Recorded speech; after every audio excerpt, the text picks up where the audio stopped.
علیکم ورحمۃ اللہ وبرکاتہ۔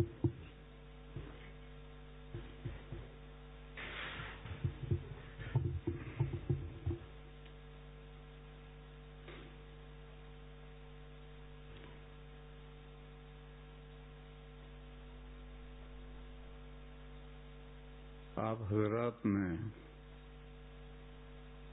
سعودیہ میں حرمین شریفین میں جمعہ کے دن آپ نے دیکھا ہوگا کہ جب امام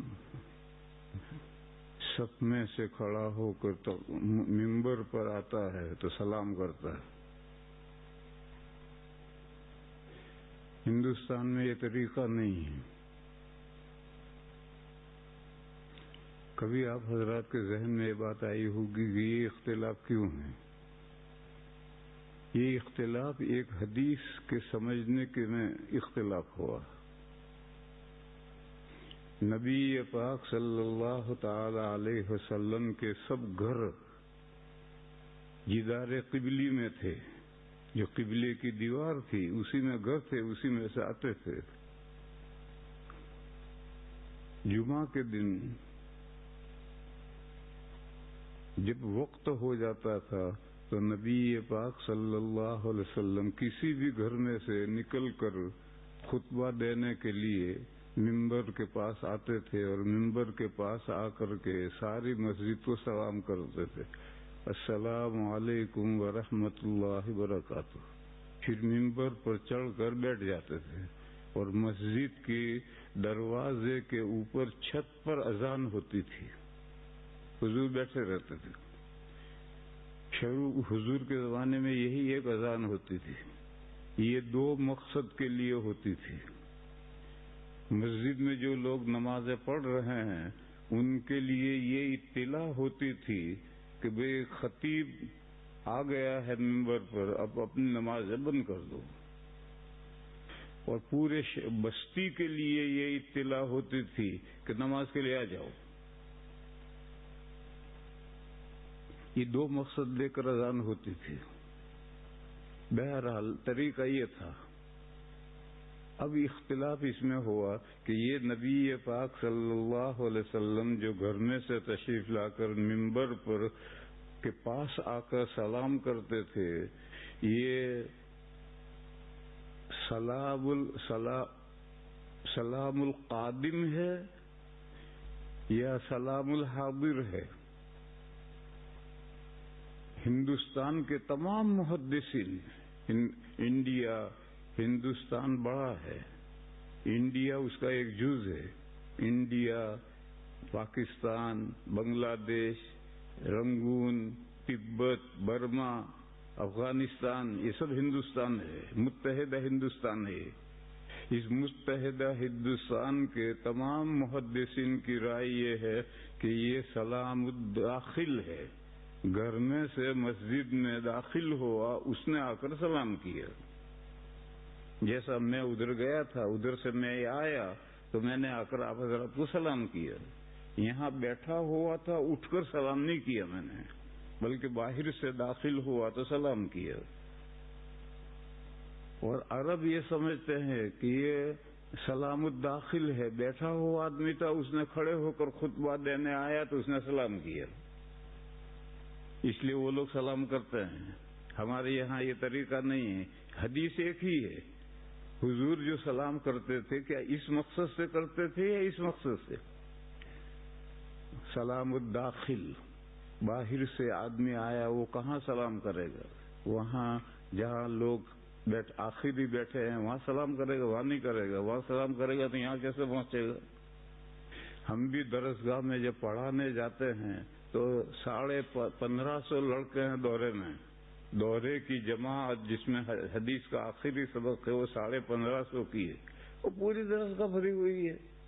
اب اگر ہم دارالحدیث میں داخل ہوتے ہی سلام کریں گے تو 5 7 10 سامنے جو ہیں ان تک سلام پہنچے گا، تو ہم نہیں سلام کرتے۔ چوکی پر جہاں ہمیں بیٹھنا ہے وہاں جا کر سب کو سلام کرتا، السلام علیکم ورحمۃ اللہ وبرکاتہ۔ طلبا جواب دیتے ہیں، سب کا جواب دینا ضروری نہیں۔ یہ مسئلہ یاد رکھو، اگر ایک جماعت جا رہی ہے تو جماعت کا ہر فرد سلام کرے یہ ضروری نہیں ہے، اس میں سے ایک فرد سلام کر دے وہ کافی ہے۔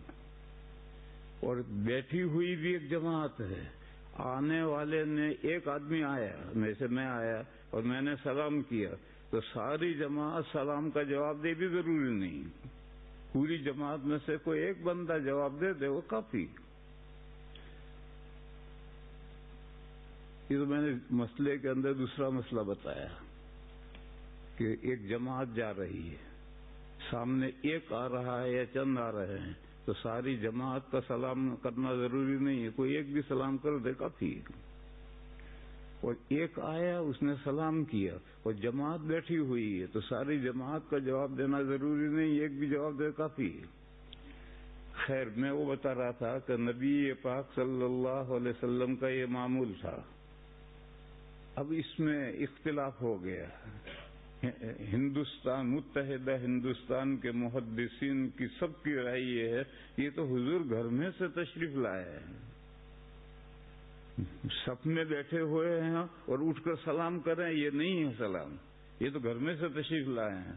اور ایسے آدمی کو داخل کو جو گھر میں سے آیا ہے اس کو سلام ممبر کے پاس پہنچ کرنا، دروازے سے نکلتے سلام نہیں کرے گا کیونکہ مسجد بہت بڑی ہے، اور ممبر پر پہنچا تو بالکل بیچوں بیچ میں پہنچ گیا، اب سلام کرے گا سب کو سلام پہنچے گا۔ یہ سلسلہ اسی طرح چلتا رہا۔ نبی پاک صلی اللہ علیہ وسلم کے بعد حضرت صدیق اکبر کا زمانہ آیا، اس وقت بھی یہی سلسلہ چلا۔ نبی پاک صلی اللہ علیہ وسلم نے جو مسجد نبوی بنائی تھی اس میں ایکسٹینشن کیا تھا حضرت ابو بکر نے، تھوڑا سا اس کو اصل کو باقی رکھ کر تھوڑا اس میں اضافہ کر دیا۔ پھر حضرت فاروق اعظم رضی اللہ کا زمانہ آیا تو انہوں نے اور اضافہ کیا، اور بخاری شریف میں حدیث ہے کہ حضرت نے فرمایا کہ میں یہ اضافہ اس لیے کر رہا ہوں تاکہ لوگوں کو گرمی سے، دھوپ سے اور بارش سے بچاؤں۔ اور جو لوگ کام پر لگائے تھے ان سے کہا کہ دیکھو مسجد کو لال پیلی مت بنانا، ڈیکوریشن مت کرنا، اس کو سیدھی سادی جیسے حضور کے زمانے کی تھی ایسے ہی بنانا۔ بن گئی۔ پھر حضرت عثمان رضی اللہ تعالی عنہ کا زمانہ آیا تو حضرت عثمان کے زمانے میں ایک تو شہر بہت بڑا ہو گیا، حضور کے زمانے کا جو شہر تھا وہ چھوٹا تھا۔ ایک حدیث لکھی ہے علامہ اقبال نے، سر اقبال بڑے شاعر مشرق ہیں، انہوں نے ایک حدیث لکھی ہے، روزگار فقیر ان کی ایک کتاب ہے، اس روزگار فقیر نے ایک حدیث لکھی ہے، وہ حدیث مجھے کہیں آج تک ملی نہیں، پتہ نہیں انہوں نے کہاں سے لکھی ہے۔ انہوں نے یہ حدیث لکھی ہے کہ نبی پاک صلی اللہ علیہ وسلم نے فرمایا کہ مدینہ کی آبادی 1,00,000 سے بڑھنے نہ دی جائے۔ ہم نے تو آج تک یہ حدیث کہیں پڑھی نہیں، مگر اقبال نے لکھی ہے، کہیں سے دیکھی ہوگی اس نے، روزگار فقیر میں اس نے وہ کی حدیث لکھی ہے کہ حضور نے یہ فرمایا کہ مسجد مدینہ منورہ کی آبادی 1,00,000 سے بڑھنے نہ دی جائے۔ اب تو پتہ نہیں کئی لاکھ ہے۔ تو وہ بڑھنا جب شروع ہوا، پہلے تو صحابہ تھے، اب حکومت پھیلی اور ادھر روم بھی فتح ہو گیا، ادھر ایران بھی فتح ہو گیا، ادھر مصر بھی فتح ہو گیا، تو وہ لوگ صحابہ سے علم حاصل کرنے کے لیے آنے لگے اور وہ مدینہ میں بسنے لگے، تو تابعین آ گئے بہت، تو مدینہ کی آبادی بڑھ گئی، مسجد بہت چھوٹی پڑنے لگی۔ تو حضرت عثمان رضی اللہ تعالی عنہ غنی تھے، وہ بہت مالدار تھے، ان کا بڑا کاروبار تھا، تو انہوں نے اپنے ذاتی پیسے سے، کسی اور کے پیسے سے نہیں، انہوں نے اپنے ذاتی پیسے سے مسجد حضور کے زمانے سے لے کر جو مسجد اضافہ ہوتا رہا تھا وہ سب توڑ دیا اور پکی مسجد بنائی۔ اب تک کچی مسجد تھی، اب پکی مسجد بنائی، اور اس میں چونا استعمال کیا، اس سے پہلے چونا نہیں استعمال ہوتا تھا، مٹی کا گارا، اسی سے اینٹیں چن دیتے تھے، انہوں نے چونا استعمال کیا اور ساگوان کی لکڑی استعمال کی، اعلیٰ درجے کی لکڑی ہے وہ استعمال ہوئی، اور پکی چھت ڈالی اوپر، پہلے چھپر تھا، کھجوروں کے پتے تھے، پکی چھت ڈالی۔ تو اس وقت حضرت عثمان نے وہ یہ سمجھنے کی بات ہے وہ اذان، ایک اذان دو مقصد سے ہوتی تھی، حاضرین کو اطلاع دینے کے لیے اور غائبین کو اطلاع دینے کے لیے۔ ان دو اذانوں کو صحابہ کے مشورے سے الگ کر دی، دو مقصدوں کو الگ کر دیا اور دونوں مقصدوں کے دو اذان کر دی۔ دو اذانیں اب شروع ہوئی۔ اس میں وہ اذان جو مسجد میں لوگ تھے ان کو، مسجد تو بڑی ہو گئی ہے، اب چھت پر ہوگی تو مسجد میں کہاں آواز پہنچے گی، وہاں لاؤڈ اسپیکر کہاں تھا، تو وہ اذان حضرت نے مسجد کے اندر کر دی۔ اور وہ جو دوسری اذان غائبین کو اطلاع دینے کے لیے تھی، وہ مسجد کے دروازے پر نہیں بلکہ ایک بڑی چٹان تھی زورا، اس زورا پر چڑھ کر کے مؤذن اذان دیتا تھا، سارے مدینہ میں آواز پہنچ جائے۔ دو اذانیں یوں شروع ہوئی، اور صحابہ کے زمانے میں صحابہ سے مشورہ کر کے حضرت عثمان نے وہ اذان جو حضور کے زمانے میں ایک اذان دو مقصد کے لیے تھی، ان دو مقصدوں کو الگ کر کے ان کے لیے دو اذانیں کر دی۔ اب آج وہ لوگ جو صحابہ کے اجماع کو بھی نہیں مانتے، وہ اختلاف کرتے ہیں کہ یہ بدعت عثمانی ہے، گویا عثمان تو ان کا چھوٹا بھائی ہے، کہ یہ بدعت عثمانی ہے۔ جو اجماع امت کو نہیں مانتے، تاکہ صحابہ کے اجماع کو بھی نہیں مانتے، غیر مقلدین، وہ اس میں اختلاف کرتے ہیں۔ وہ کہتے ہیں نہیں، ایک ہی اذان، جب امام ممبر پر آ جائے تو مسجد کے دروازے پر ایک اذان دو۔ لیکن چار ائمہ کے ماننے والے جو مقلدین کہلاتے ہیں، وہ کہتے ہیں کہ نہیں، دو اذانیں سنت ہیں۔ دو اذانیں سنت کیسے ہوئی؟ جبکہ حضور کے زمانے میں دو اذانیں تھی ہی نہیں، تو سنت کیسے ہوئی؟ اس کو سمجھو۔ وہ چیز جو بے عینی ہی حضور کے زمانے میں تھی، یا اس کا روٹ تھا، اصل تھی، بعد میں اس کو وہ پھیلے تو وہ سنتی کہلائے گئے۔ بے عینی ہی ہو وہ بھی سنت ہے، اور روٹ تھا وہ بھی سنت ہے۔ جیسے نبی پاک صلی اللہ علیہ وسلم کے زمانے میں مسجد بھی تھی، مدرسہ بھی تھا، مسجد نبوی تھی، اس کے ساتھ ایک چبوترا تھا، اس میں طالب علم رہتے تھے، مسجد میں پڑھتے تھے، سوتے تھے۔ اب زمانہ آگے بڑھا تو دنیا میں طرح طرح کی مسجدیں بن گئی، اور طرح طرح کے مدرسوں کی عمارتیں بن گئی، اور نصاب بن گیا، اور سب کچھ ہو گیا۔ یہ سب سنت ہے، کیونکہ حضور کے زمانے میں جو مسجد تھی، یہی مسجدوں کی اصل ہے۔ حضور کے زمانے میں جو مدرسہ صفہ تھا، اسی مدرسوں کی وہ اصل ہے۔ تو اب بے عینی ہی چیز ہو، جیسے 5 نمازیں جیسے حضور کے زمانے میں پڑھی جاتی تھی، آج بھی پڑھی جاتی ہیں، اور مسجدوں کی ڈیزائن جیسے حضور کے زمانے میں تھی وہ نہیں رہی، مگر وہ اصل تھی، تو دونوں سنت کہلاتے ہیں۔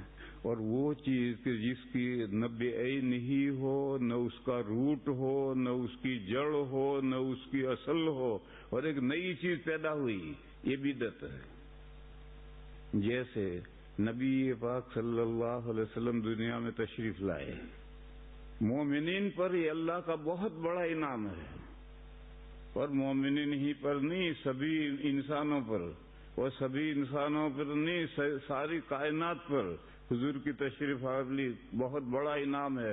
وَمَا أَرْسَلْنَاكَ إِلَّا رَحْمَةً لِّلْعَالَمِينَ، اور خاص طور پر مومنین پر، لَقَدْ مَنَّ اللَّهُ عَلَى الْمُؤْمِنِينَ إِذْ بَعَثَ فِيهِمْ رَسُولًا مِّنْ أَنفُسِهِمْ۔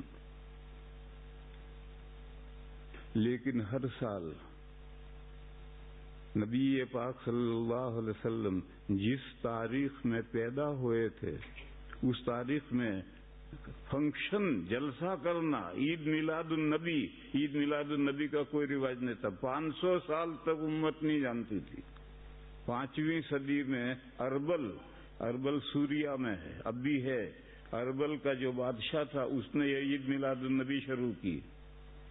تو علماء بر صغیر کے علماء نے متحدہ ہندوستان کو بر صغیر بھی کہتے ہیں، بر صغیر کے علماء نے کہا یہ میلاد مروجہ بدعت ہے، کیونکہ حضور کی تشریف آوری بہت بڑا انعام و احسان ہے اللہ کا، یہ تو سبھی جانتے تھے، حضور کب پیدا ہوئے حضور جانتے تھے، صحابہ بھی جانتے تھے کہ حضور کب پیدا ہوئے، پھر 400 سال تک اس کی خوشی کیوں نہیں منائی گئی؟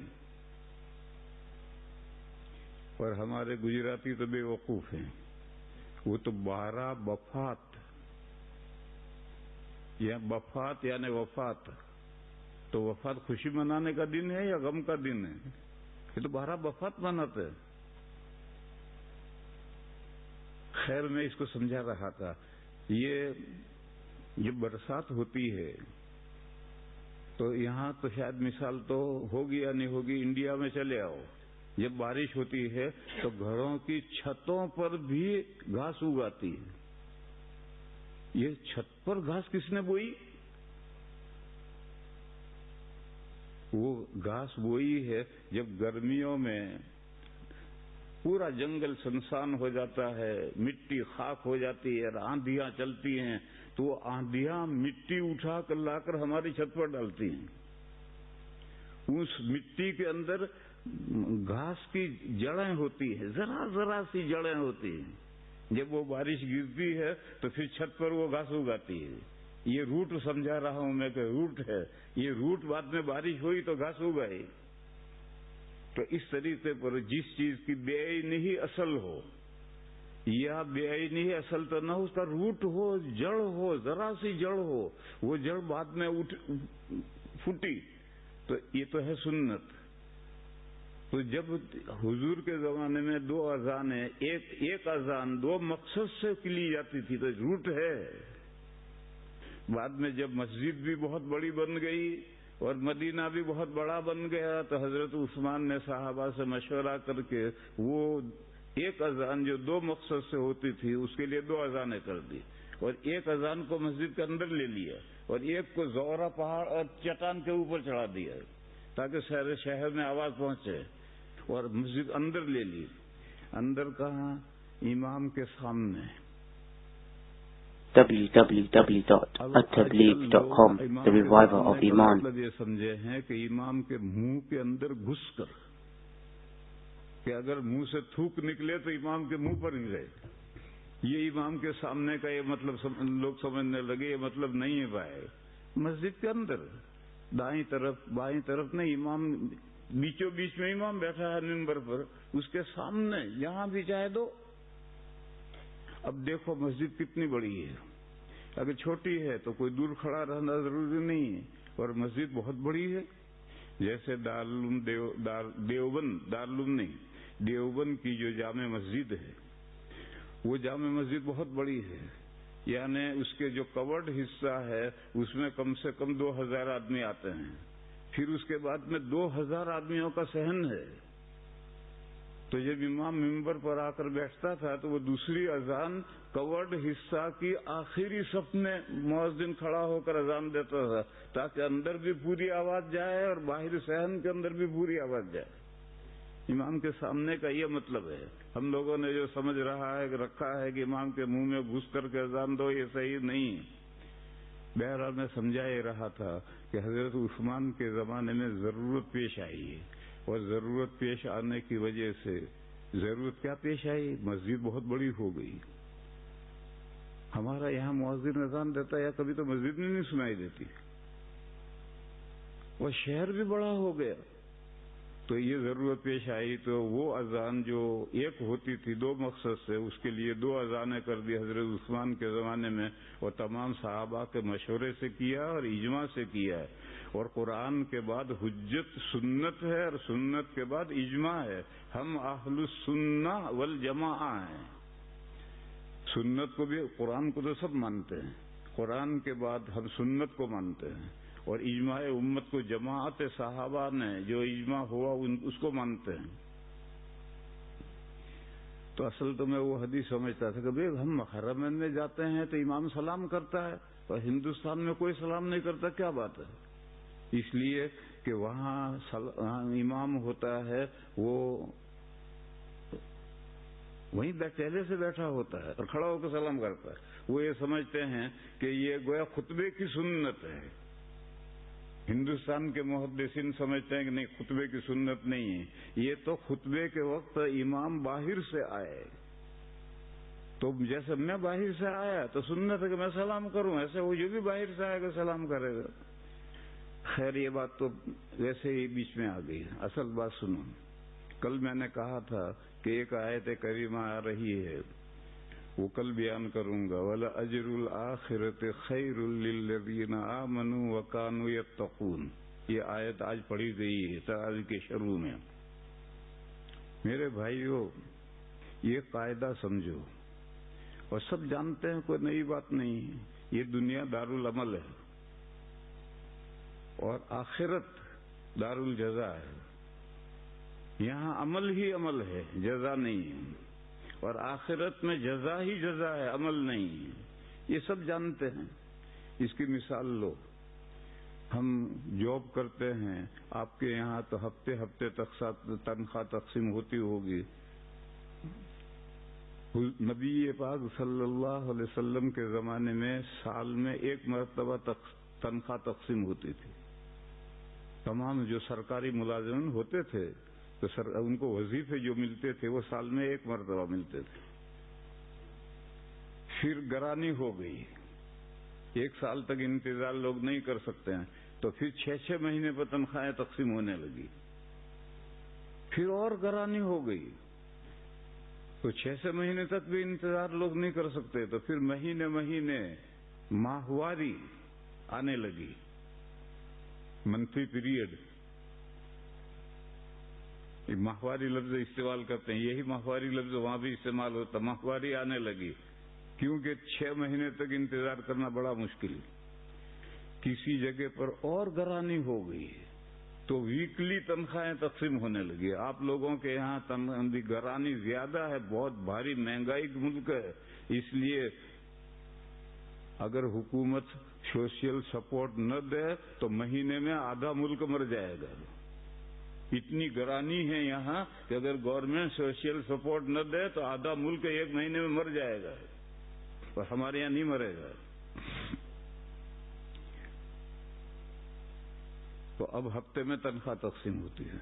اور پھر جو جاب نہیں کرتا، چھٹی کھلی مزدوری کرتا ہے، تو اس کو دہاڑی ملتی ہے. صبح کام پر جاؤ، شام کو دہاڑی لے کر آ جاؤ. تو اس طرح سے گڑبڑ ہو گئی.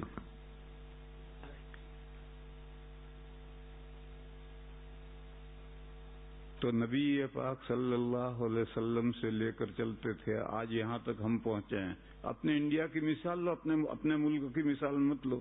ہمارے یہاں مہینہ 30 کا 31 ختم ہوا، اگلی 1 تاریخ آئی، تنخواہ ملے گئے.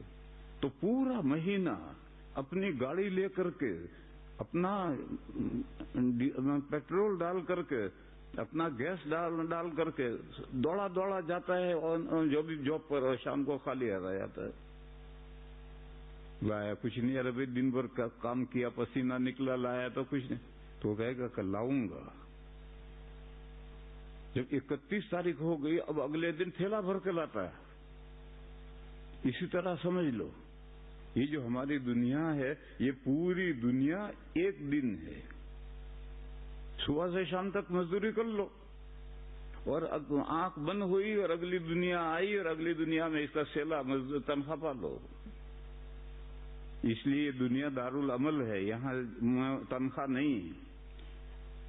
شام کو مزدور ہاتھ پھیلائے، ماہواری والا مزدور ہاتھ پھیلائے، تو باس یہ کہے گا بھائی 1 تاریخ آنے دے، 1 تاریخ آئے گی تب جزا دیں گے. تو ہماری یہ جو نوکری ہے تو 29, 30, 31 دن کی ہے، لیکن یہ جو ہماری دنیا ہے تو کل 1 دن ہے.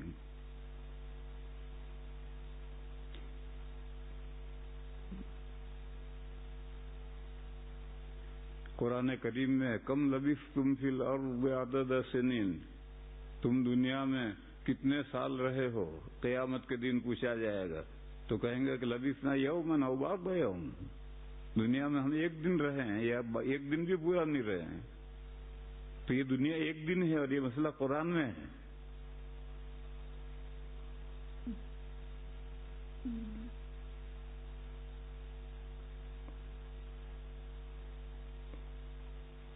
لہذا اس دنیا میں عمل کرو، عمل کرو، عمل کرو، عمل کرو، پہلی تاریخ آنے دو، پھر جزا ملے گی، اتنی جزا ملے گی کہ تھیلا بھر جائے گا، لیکن اس دنیا میں جزا کی امید مت کرو۔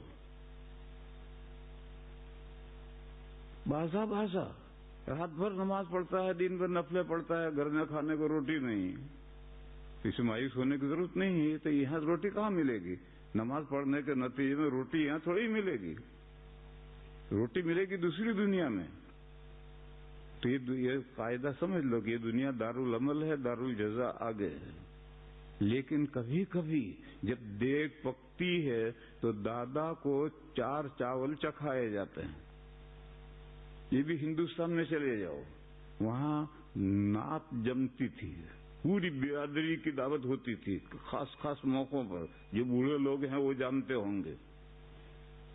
تو دیگیں چپکتی تھی،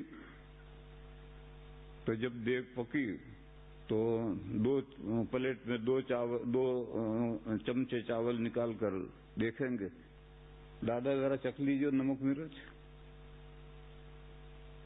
اب باقی سب دیکھ رہے ہیں، وہ دادا کھا رہے ہیں وہ 2 چمچے۔ یہ طریقہ تھا۔ ایسا اللہ تعالیٰ اس دنیا میں بھی کسی دادا کو 2 چمچے چکھا دیتے ہیں۔ یہ بدلہ نہیں ہے عمل کا، یہ تو دادا ہے اس لیے اس کو چکھا دیا۔ چکھاتے ہیں اللہ اس دنیا میں، ہر ایک کو نہیں ملتا ہے، چکھنے کو نہیں ملتا ہے۔ لطیفہ یاد آیا، ایک دادا بہت کھاتے تھے، دادا تھے 80-90 سال کے، بہت کھاتے تھے۔ تو ایک مرتبہ نعت جمی، نعت یعنی پوری برادری کی دعوت ہوئی، تو شیرہ پکا، جیسا تمہارے یہاں وہ پکتا ہے نا، راندر میں پکتا ہے شعلہ جیسے پکتا، بڑا خطرناک، ایسا ہی شیرہ پکا۔ تو لوگوں نے دیکھا کہ آج دادا کتنا کھاتے ہیں، ذرا دیکھیں۔ تو 1 کلو تول کر کے پلیٹ میں نکال کے دادا کو دیکھا کہ دادا دیکھیے نمک مرچ کیسا ہے۔ تو دادا کھا گئے، آدھا نہیں کھا سکتا آدمی، وہ میٹھا بہت ہوتا ہے شعلہ، تو کھا گئے۔ کہنے لگے ابھی کچا ہے، آگ جلنے دو۔ خیر آگ جلتی رہی، تھوڑی دیر کے بعد میں پھر 1 کلو تول کر دیا، تو کھا گئے اور کہنے لگے کہ ہاں اب پک گیا ہے، اب دم دے دو۔ تو اب دم دے دیا۔ پھر دم کے بعد جب برتن ڈھکنا ہٹتا ہے تو پھر 1 کلو تول کر دادا کو دیا۔ تو دادا نے آدھا کھایا اور کہا کہ یہ آدھا بچوں کو تقسیم کر دو اور مہمانوں کو کھانے کے لیے اٹھاؤ، میں بھی اٹھتا ہوں۔ کھانے کے لیے اب اٹھے گا۔ لا الہ الا اللہ۔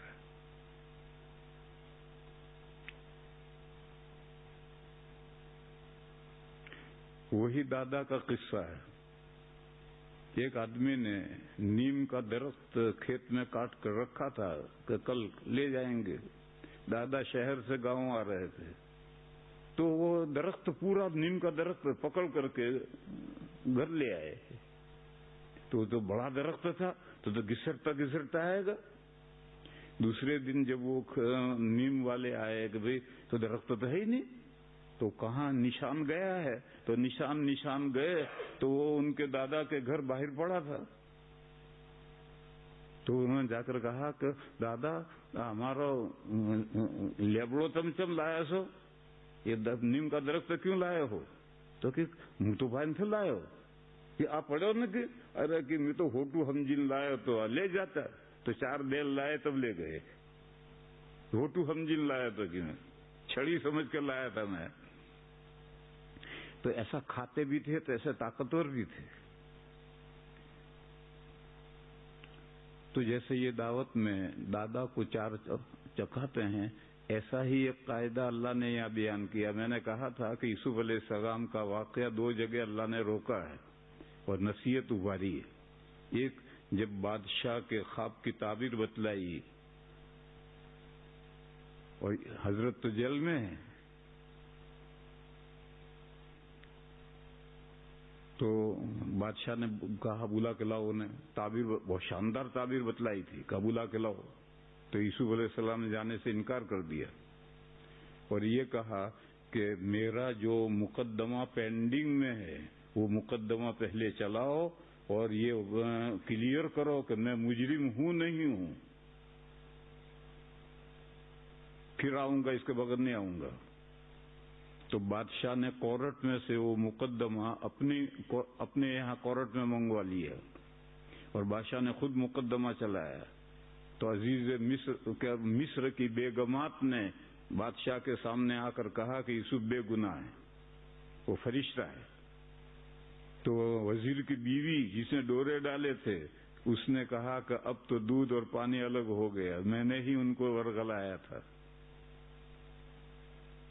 بہرحال مسئلہ مقدمہ چلایا اور بات صاف ہو گئی کہ وہ گنہگار نہیں ہے، بے گناہ ان کو جیل میں ڈالا گیا۔ پھر آدمی گیا، اب حضرت کو بتلایا کہ آپ کا مقدمہ بادشاہ نے چلا لیا، آپ بے گناہ ہیں۔ تب حضرت آئے ہیں، یوسف علیہ السلام تب آئے ہیں۔ درمیان میں 2 آیتیں آئی ہیں۔ یوسف علیہ السلام نے کہا کہ یہ جو میں نے مقدمہ چلوایا ہے کہ میں مجرم ہوں یا نہیں، یہ مقدمہ اس لیے میں نے نہیں چلوایا ہے کہ میں بڑا پوتر، بڑا پاک پائس، اس لیے نہیں چلایا ہے۔ میں نے یہ مقدمہ اس لیے چلایا ہے کہ میرا جو آقا ہے مصر کا وزیر، جس نے مجھے پالا پوس کر بڑا کیا ہے، اس کا ذہن صاف ہو جائے کہ میں نے اس کے گھر میں دست درازی نہیں کی۔ ذَلِكَ لِيَعْلَمَ لَمْ أَخُنْهُ بِالْغَيْبِ، کہا میں نے اپنے پاکیزگی کے لیے نہیں، اپنے آقا کا ذہن صاف کرنے کے لیے مقدمہ چلایا ہے۔ کہیں ہو سکتا اس کے ذہن میں کسی گوشے میں یہ بات رہے کہ میں نے پالا ہماری بلی اور ہم سے میاؤں، ہم نے پالا اور ہماری بیوی پر ہاتھ ڈالا، تو اس کا ذہن صاف کیا میں نے کہ نہیں، میں نے کوئی اس کا خیانت نہیں کی اس کی فیملی کے ساتھ۔ پھر دوسری آیت ہے، اس میں حضرت نے فرمایا وَمَا أُبَرِّئُ نَفْسِي، میں اپنے آپ کو پائس نہیں سمجھتا، پاکیزہ نہیں سمجھتا۔ إِنَّ النَّفْسَ لَمَّارَةٌ بِالسُّوءِ، انسان کا نفس تو بہت برائیوں کا حکم کرتا ہے، یعنی میرا نہیں، عام انسانوں کے نفس بہت برائیوں کا حکم کرتا ہے۔ یہ درمیان میں 2 آیتیں آئی ہیں۔ پھر اس کے بعد میں یوسف علیہ السلام آئے اور یوسف علیہ السلام سے جب بات چیت ہوئی بادشاہ کی، پہلے تو یوسف علیہ السلام نے خواب کی جو تعبیر بتائی تھی اس سے بڑی عقیدت ہو گئی تھی۔ اب ڈائریکٹ جب بات چیت ہوئی، وہ تو نبی بننے والے ہیں یا نہیں بننے والے ہیں، تو وہ تو ہونہار بیوے کے چکنے چکنے پات، بیروا کے معنی پودا، چکنے چکنے یعنی دیکھنے میں بڑے شاندار، پات یعنی پتے۔ کھیتوں میں کپاس بوتے ہیں، ایرنڈا بوتے ہیں، ناریل نہیں کیا پپیتا بوتے ہیں، تو بہت سارے اگاتے ہیں، تو پھر اندر سے اس کو نیدو پڑے، جو اس میں کمزور پودے ہیں وہ اکھاڑ دیں گے اور شاندار پودے ہیں اس کو چھوڑ دیں گے۔ وہ شاندار پودے وہ دیکھنے میں نظر آئیں گے کہ یہ پودا آگے جا کے شاندار ہوگا۔ یہ محاورہ ہے کہ ہونہار بیروا، بچہ جو سمجھدار بچہ ہوتا ہے، ہونہار بچہ ہوتا ہے، تو اس کے پتے جو نکلتے ہیں وہ چکنے چکنے پتے نکلتے ہیں، ہونہار بیروے کے چکنے چکنے پات۔ تو یوسف علیہ السلام نبی بننے والے ہیں آگے۔ تو جب بات چیت کی تو اور زیادہ معتقد ہو گیا، اور اس نے یوسف علیہ السلام سے کہا کہ میں نے جو خواب دیکھا ہے اور جس کی آپ نے تعبیر دی ہے کہ 7 سال تو خوب پیداوار ہوگی، اور ان پیداوار کو ضرورت کے بقدر دانے نکالے جائیں، باقی بالیوں کے اندر ان کو محفوظ رکھا جائے۔ دیکھو اناج میں سرسری پڑ جاتی ہے، سرسری وہ چھوٹا کیڑا پڑ جاتا ہے، لیکن اگر آپ سرسری سے بچانا چاہتے ہیں تو کولڈ اسٹوریج میں رکھ دو تو سرسری نہیں پڑے گی۔ تو کولڈ اسٹوریج تو اب آئی ہے، جب بجلی پیدا ہوئی اس کے بعد کولڈ اسٹوریج آئی۔ پہلے کیا تھا؟ پہلے اسے کھتیان زمین میں گہرے بڑے بڑے کھڈے کھود کر کے اس میں رکھ کر کے اس کو اوپر سے بند کر کے کر دیا۔ یا کوٹھی کے اندر اوپر ڈھکنا رکھ کر لیپ دیا اور منہ کو بھی لیپ دیا، اب سرسی نہیں پڑے گی۔ اس سے زیادہ شاندار طریقہ وہ یہ ہے کہ ہر اناج کو اس کے بھٹے میں رکھو، گیہوں ہے تو والی میں رہنے دو، جوار ہے تو بھٹے میں رکھو، باجرا ہے تو بھٹے میں رکھو، مکئی ہے تو بھٹے میں رکھو، بھٹے کے اوپر سے چھلکے مت کھلو، اب سرسری نہیں پڑے گی۔ تو 7 سال کی پیداوار ان کی بالیوں میں ہی رکھنی ہے، اور بقدر ضرورت اس کو نکالنا ہے اور کھانا ہے، باقی سب بالیوں میں اسٹاپ کر دو، اب سرسری نہیں پڑے گی۔ پھر 7 سال قحط کے آئیں گے تو تھوڑا تھوڑا اس میں سے دانا اناج نکالیں گے اور کھائیں گے۔ یہ بتلایا تھا تو بادشاہ نے یہ کہا کہ 7 سال تک کی پیداوار محفوظ رکھنا اور آگے 7 سال تک اس کو کھانا، یہ تو بڑا مشکل کام ہے۔ تو حضرت یوسف علیہ السلام نے فرمایا اجعلنی علی خزائن الارض، زمینوں کی پیداوار کی ذمہ داری مجھے سونپ دیجیے، پورے ملک مصر، ساری دنیا نہیں، ملک مصر جہاں فرعون کی حکومت تھی، اس پورے ملک کی پیداوار کی ذمہ داری مجھے دے دیجیے، بس اتنا ہی مطلب ہے۔ بعد جو روشن خیال مجدد ہیں وہ کہتے ہیں مجھے منسٹر آف فوڈ بنا دیجیے۔ ارے منسٹر آف فوڈ کہیں نہیں بنانا تھا، پورے ملک کی جو پیداوار ہے اس کی ذمہ داری مجھے سونپ دیجیے، میں اس کو محفوظ بھی رکھوں گا، پھر اگلے 7 دن میں تقسیم بھی کروں گا۔ تو بادشاہ نے کہا چلو یہ ذمہ داری تمہیں سونپ دی ہے۔ جب یوسف علیہ السلام کی یہ ذمہ داری ہو گئی تو اب پورے ملک کی پیداوار پر کنٹرول کرنے کے لیے تو پورے ملک کا دورہ کرنا پڑے گا، جگہ جگہ جانا پڑے گا، جگہ جگہ اسٹور روم بنانے پڑیں گے اور پیداوار جمع کروانی پڑے گی۔ یوں اور کمپیریشن کرو، ابھی تو کالی کوٹھڑی میں بند تھے 9 سال سے، اور وہاں سے یہاں آئے اور پورے ملک مصر کے مالک بن گئے، جہاں چاہیں جائیں، جہاں چاہیں رات گزاریں۔ اللہ تعالیٰ نے یہاں فرمایا کہ یہ ہم نے دادا کو 4 چاول چکھائے، یوسف علیہ السلام کی نیکی کا کہ 4 چاول ان کو چکھائے، یہ ان کے عمل کا پورا صلہ نہیں ہے۔ نصیب برحمتنا من نشاء، ہم اپنی رحمت جس کو چاہتے ہیں پہنچاتے ہیں، ہر ایک کو نہیں، پوری مجلس بیٹھی ہے اس میں سے چکھنے کے لیے ایک معین آدمی کو دیں گے۔ تو اللہ بعض نیک بندوں کو 4 چاول چکھا دیتے ہیں، دنیا کے اندر مزے ان کو آ جاتے ہیں، اور دوسرے بندے، ایک بزرگ کا حال لکھا ہے کہ ان کے یہاں جب فاقہ ہوتا تھا تو وہ بچوں سے کہہ دیتے تھے کہ آج ہم اللہ کے مہمان ہیں، تو بچے سمجھ لیتے ہیں کہ آج کھانے کو کچھ نہیں ملے گا، کیونکہ اللہ میاں کھاتے نہیں۔ جب اللہ میاں کے مہمان ہوں گے تو اللہ میاں کے مہمانوں کو کہاں سے کھانا ملے گا۔ ایک مرتبہ ایسا ہوا کہ کئی دن تک فاقے کی نوبت نہیں آئی، تو بچوں نے بڑے شوق سے پوچھا امی اللہ میاں ہماری دعوت کیوں نہیں کرتے؟ تو جو بڑے عبادت گزار ہوتے ہیں وہ تو اللہ میاں کے مہمان ہوتے ہیں، ان کے یہاں کھانے کو کچھ نہیں ہوتا، فاقہ ہوتا ہے، لیکن کسی نیک بندے کو اللہ تعالیٰ مٹھی بھر کر دے بھی دیتے ہیں، لے چکھ۔ تو اللہ یہ فرماتے نصیب برحمت من نشاء، ہم اپنی مہربانی جس کو چاہتے ہیں پہنچاتے ہیں۔ دیکھو یوسف کو ہم نے اپنی مہربانی پہنچا دی، اب وہ کالی کوٹھڑی میں سے جیل سے باہر آئے اور پورے ملک مصر کے مالک ہو گئے، اب جہاں چاہیں رہیں سہیں۔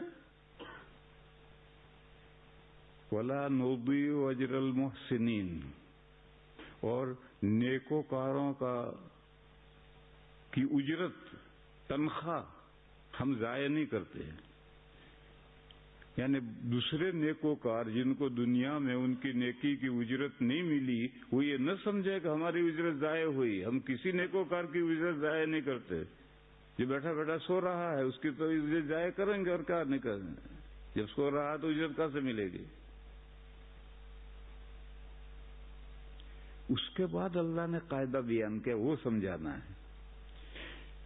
نصیب برحمتنا من نشاء، ولا نضيع أجر المحسنين ولأجر الآخرة خير للذين اتقوا وكانوا للذين آمنوا وكانوا يتقون.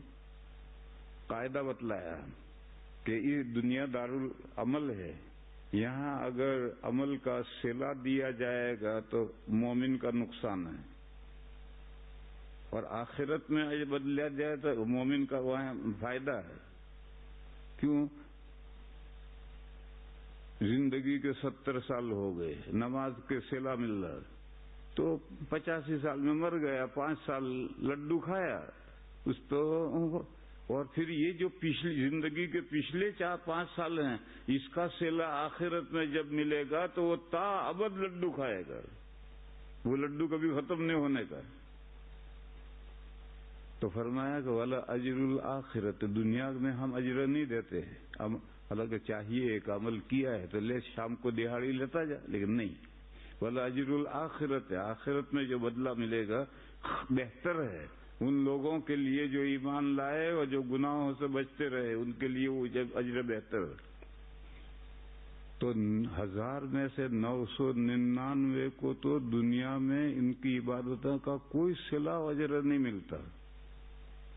روزی الگ، وہ قاعدہ روزی کا الگ ہے. وما من دابة في الأرض إلا على الله رزقها ويعلم مستقرها ومستودعها. زمین پر جتنی رینگنے والی چیزیں ہیں سب کی روزی اللہ کے ذمہ ہے. وما من دابة في الأرض إلا على الله رزقها. اور اللہ ہر ایک کا مستقل رہنے کی جگہ بھی جانتے ہیں اور چند دن کے لیے رہنے کی جگہ بھی جانتے ہیں. جبھی تو روزی پہنچے گی اس کو. میں دیوبند میں مستقل رہتا ہوں، اس کو بھی اللہ جانتے ہیں، وہاں روزی پہنچاتے ہیں.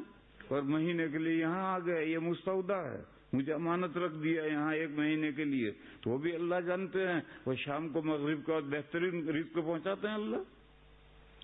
تو یہ رزق کا مسئلہ الگ ہے اور یہ اجر کا مسئلہ ہے. رزق کا مسئلہ الگ ہے، اجر کا مسئلہ الگ ہے. یہ جو عبادت کا اجر ہے وہ تو لامحالہ ملتا ہے، اور 10 گنا بڑھ کر تو ملتا ہی ہے، اور ہزاروں گنا بڑھ کر کے بھی مل سکتا ہے.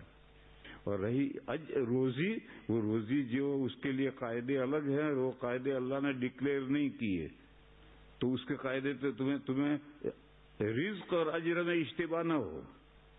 رزق کا مسئلہ الگ ہے، یہ اجر کا مسئلہ ہے. ولا اجر الآخرت، نیکیوں پر جو آخرت میں اجر ملے گا وہ مومن کے لیے بہتر ہے، وہ ملے گا، وہ ہمیشہ کے لیے رہے گا. لیکن اس کے لیے شرط یہ ہے کہ ایمان ہو اور ایمان کے ساتھ گناہوں سے بچا ہوا ہو، تو پھر آخرت میں ہماری نیکیوں کا جو اجر ملے گا. ایک حدیث ہے، ہم دعا کرتے ہیں کسی مقصد کے لیے، دعا کرتے ہیں دعا کرتے ہیں، تو اب سب کی جو مراد ہے وہ تو پوری ہونی ضروری نہیں ہے. کسی ایک کی مراد پوری ہوتی ہے، باقی کی دعائیں نامہ اعمال میں عبادت بنا کر لکھ دی جاتی ہیں. پھر قیامت کے دن جب اس کا ثواب سامنے ڈکلیئر ہوگا، سامنے آئے گا، تو مومن یہ تمنا کرے گا کہ کاش میری کسی دعا کا صلہ دنیا میں ملا ہی نہ ہوتا. تو اجر آخرت میں ملے گا. دنیا میں اجر کی تمنا سے عبادت نہیں کرنی چاہیے. ایک قصہ ہے، اللہ جانے کیسا. ایک بڑی نیک خاتون گزری ہیں، رابعہ بصریہ بصرہ کی رہنے والی، اور اپنے ماں باپ کی 4تھی لڑکی ہوں گی اور 4تھی اولاد ہوگی. رابعہ بصریہ بڑی نیک تھی. تو ایک دن وہ ایک بالٹی بھر کر پانی لے کر کے اور ایک انگیٹھی لے کر کے جا رہی ہیں، بھاگی ہوئی جا رہی ہے. کسی نے پوچھا رابعہ کہاں جا رہی ہو؟ کہا یہ پانی کی بالٹی لے جا رہی ہوں، جہنم بجھا دوں گی، اور یہ آگ لے جا رہا ہوں، جنت کو جلا دوں گی. میرے خدا کی کوئی عبادت تو کرتا ہی نہیں، اللہ کی خوشنودی کے لیے تو کوئی عبادت کرتا ہی نہیں. کوئی جنت حاصل کرنے کے لیے کر رہا ہے، کوئی جہنم سے بچنے کے لیے کر رہا ہے. تو میں جہنم کو بجھا دوں گی تاکہ میرے اللہ کی عبادت ہو، اور میں جنت کو جلا دوں گی تاکہ میرے اللہ کی عبادت ہو. لہذا میرے بھائی عبادت کرو، اللہ کی خوشنودی کیا ہے. اجر کا صلہ آخرت میں اس دنیا میں نہیں ہے. اور کسی کو 4 چاول اللہ چکھا دیں تو یہ ایسا ہی ہے جیسے یوسف علیہ السلام کو اللہ نے 4 چاول چکھا دیے. وآخر دعوانا ان الحمد للہ رب العالمین.